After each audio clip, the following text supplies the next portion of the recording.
I cleared my CAPM exam, Certified Associate Project Management. Now, you must be thinking why I gave CAPM exam. In this video, I'm going to share every single thing that I learned from CAP exam, why I gave CAPM exam, and if you want to do CAP exam, how you can do it. First thing first, I want to show you my certificate. It looks good. CAPM Certified Associate in Project Management. So 9th August. Okay. So for why I gave this exam and where I gave this exam. I gave this exam online at home. Exactly where I'm recording right now, I gave exam there. First reason why I wanted to give online exam. Many of my students, when they give PMP, RMP, ACP online exam, they always experience some kind of pain challenges. I wanted to go through the entire process to make sure we can make that process as effective as it is. So here I'm gonna share how I did it. And I booked the exam, like I gave exam on Friday. I booked it like 3 hours before, right? So let's say you want to go give exam, you pay the exam fees, you go to the PMI PSN center on the schedule button, it will take you want to give online or center. When you give online exam, actually it gives you opportunity where you can check is your computer, is your internet, is your systems are okay or not. You see, they will give you an option to check your mic, they will give you an option to check your camera, they will give you an option, even they will say if there any app is problematic to close that app. For me, when I was checking the system, the first time it said me close the Google Chrome. Now I was using Google Chrome to open the PMI website and went there, but it took me to their separate software and then I close it. The same thing happened, like my exam was 7 p.m. EST American time. So at 7 p.m., 6:30 or 6:25, I log in. I got an email. On email, I clicked on it. It asked me, how do you want to communicate? By mobile, by email, how do you want? I clicked both of them, right? It was easier for me. I wanted to communicate from both in case something is not working. So it checked my internet, it was working. It checked my computer, it checked my voice, and then once it was okay, it they took me to a basically place where they said we want to take your pictures, like we want you to take pictures. How you want to do it? Do you want to do it by mobile or how you want to do it? My mobile was with me, so I started taking the picture. The first picture was where I'm going to give that computer, uh, how should take a picture of your desk. So I took a picture of my desk. Then they wanted to see a picture of my background. So the background you are saying exactly it was the same, right? There was no difference in there, right? And then they wanted to take a picture of desk, right side, left side. And they also have a condition, you don't use two screens. So right now I'm using two screen. My Mac is attached to a screen. So I have to remove this screen. I have to clear my the entire table. There are like one or like 30, 40 things are placed there. So I cleared every single thing. Once I uploaded the picture, then it took me to the exam, and there was Proctor. Proctor said me, I'm going to call you. Then he called me, and then he basically, it was a video call where he was actually looking at my places. He asked me, what is this this thing, this hands free was placed on my left side of the table. I told him this was hands free, I use it for the, he said no, throw it away. I throw it away, and then he asked me to show the entire system, again my table, and then he asked very interestingly, where did you put your hands free? I actually threw it on the floor backside. So I showed him, okay, here I put my hands free. Right? So once that was done, then exam started. A very important and interesting thing. This is very important. I asked him, can I drink water in between? Can I drink water while I'm solving question answer? I asked him.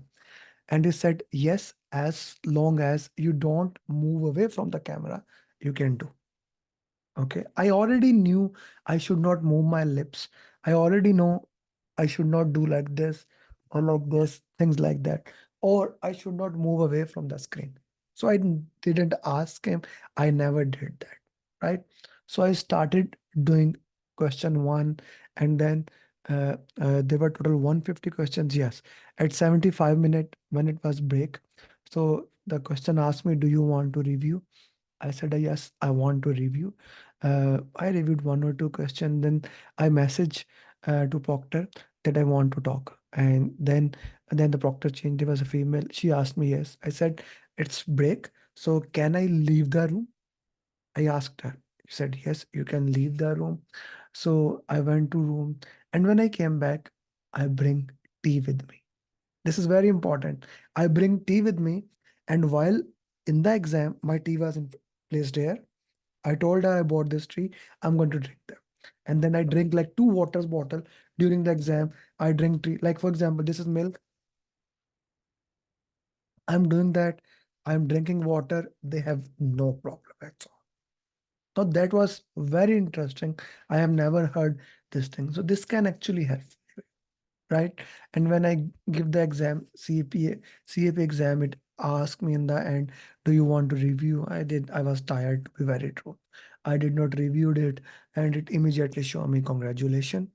And in PMPA exam, it does not shows congratulations in the on, but in CAP exam, it showed me PMP exam result normally came after 20 to 36 hours. CAP exam came after, I guess, 3 days, and I got all above target.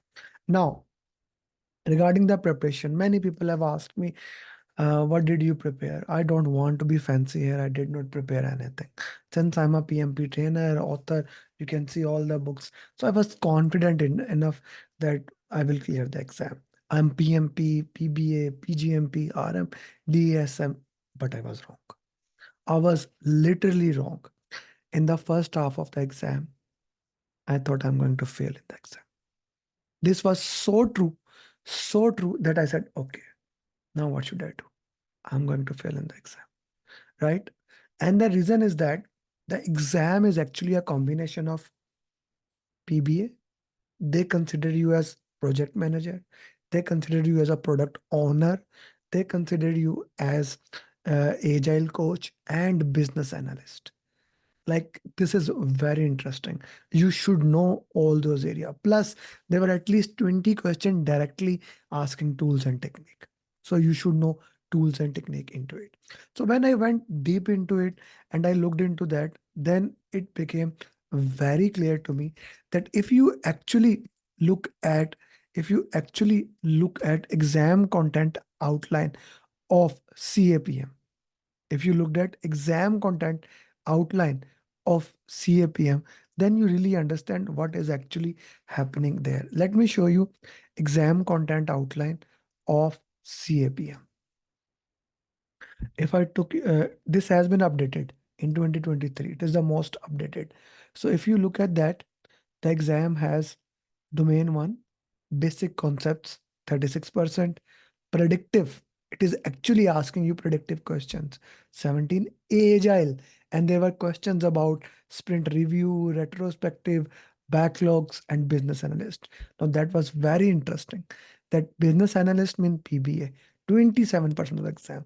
Agile, 20% of the exam, 17. I'm 100% sure if I haven't done PBA, I could not have passed this exam. I'm 100% sure because these 27%, because I don't teach PB. I haven't taught any student for last 2 years, at least 2 years, 1.5 or 2 years. So this was but I have done it. I have made my course, all those things, but it was difficult for me. Agile was comparatively very easy. And other domains were comparatively easy, but PBA domain was difficult. I do recommend anyone who plan to give the exam, go through this concepts. What are those things? Even if you are certified PMP and you want to do it, PBA, all those domain.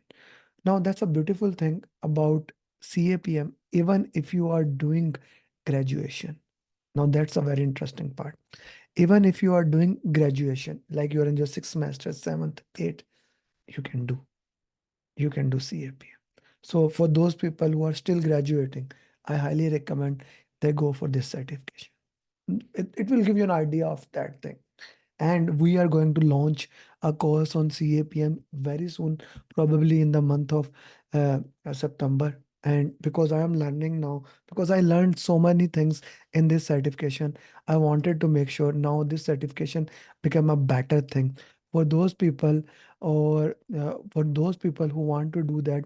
They will be getting into that thing. They will be getting the best of the content. So that's it. That's my success journey. If you have any question about CAPM, feel free to put in the comment. I will answer every single person. And if you haven't subscribed to our YouTube channel, please do that. That will matter a lot to me. And do like this video. Thank you very much. Bye bye.